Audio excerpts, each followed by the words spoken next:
negosyante naman, nagre-react yan kapag ka naapektuhan na yung kanilang bottom line. So ano ba yung bottom line? Tawag natin dyan ay tubo, yung kanilang mga profits. So if profits na is getting affected by the incompetence of the government, talagang aalma yan. At yun yung nakikita natin ngayon.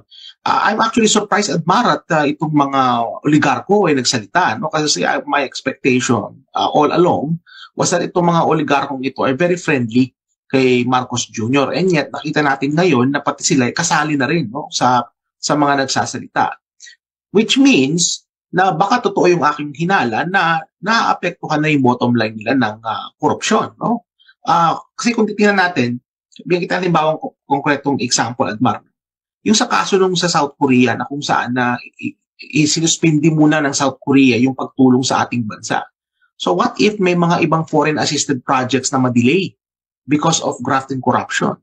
Na kung saan itong mga foreign assisted project na ito, makakatulong sana to improve or to increase yung profitability ng mga negosyante.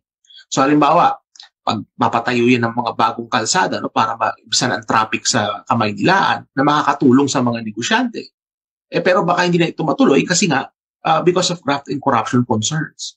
So itong mga ganitong klaseng sitwasyon, no, na nakaka-apekto sa profitability ng mga negosyante, talagang makikita natin na aalma yan. Kasi profit na yung tatamaan sa kanila.